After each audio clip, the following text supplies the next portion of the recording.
नमस्कार, मैं हूं शिवानी दीक्षित और आप देख रहे हैं न्यूज़ 18 का digital platform. Britain, France, Germany और यूरोप के कई देशों में इस समय भीषण गर्मी ने लोगों की ज़िंदगी अस्त व्यस्त कर दी है। कई जगह तापमान 34 से 40 डिग्री सेल्सियस के बीच पहुंचा है और हालात ऐसे हो गए हैं कि लोगों को घरों से निकलने से मना किया जा रहा है।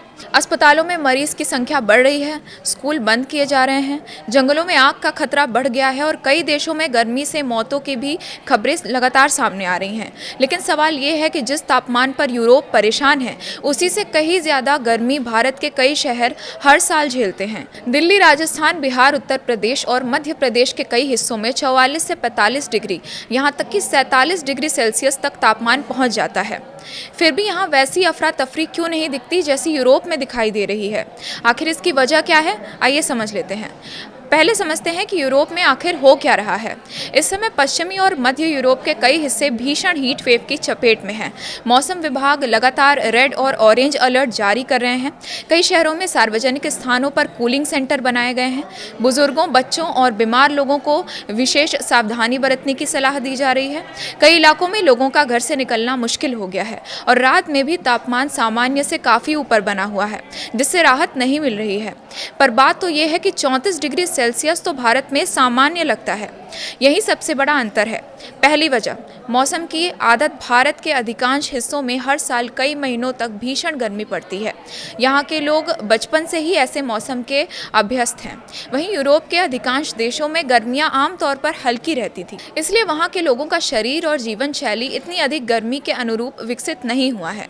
दूसरी वजह है घरों की बनावट। यूरोप के अधिकांश घर ठंड से बचने के लिए बनाए गए हैं। मोटी दीवारें, बंद खिड़कियाँ और गर्मी रोकने की बजाय गर्मी को अंदर बनाए रखने की संरचना।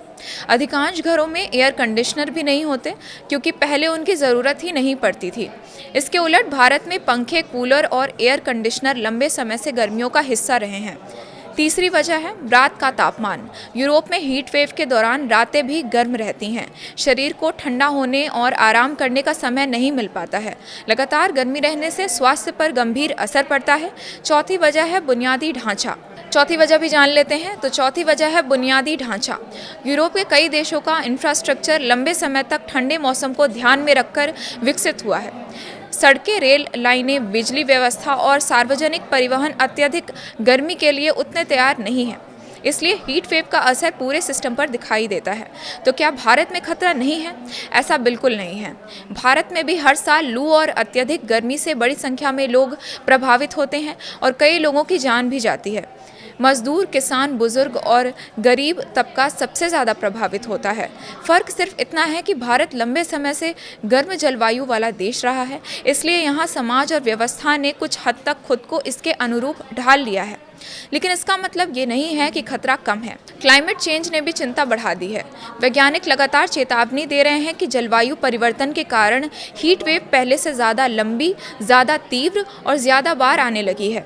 जो देश पहले ऐसी गर्मी के आदी नहीं थे, वहाँ भी अब रिकॉर्ड लगातार टूट रहे हैं। इसलिए यूरोप की ये स्थिति केवल एक मौसमी घटना नहीं है, बल्कि बदलती जलवायु का संकेत भी माना जा रहा है। तो अगली बार जब आप सुने कि लंदन, पेरिस या जर्मनी में 34 या 35 डिग्री तापमान ने लोगों की ज़िंदगी मुश्किल कर दी है, तो ये मत सोचिए कि वे लोग कमज़ोर हैं। असल वजह यह है कि हर देश की जलवायु, वहाँ की जीवन शैली, घरों की बनावट, बुनियादी ढांचा और लोगों की शारीरिक अनुकूल क्षमता अलग होती है। भारत में लोग ज़्यादा तापमान झेल लेते हैं, लेकिन यहाँ भी भीषण गर्मी एक गंभीर चुनौती है और जलवायु परिवर्तन की रफ्तार को देखते हुए ये चुनौती आने वाले वर्षों में और बड़ी हो सकती है। यानी सवाल सिर्फ तापमान का नहीं है, बल्कि तैयारी, अनुकूल और बदलती जलवायु का भी है।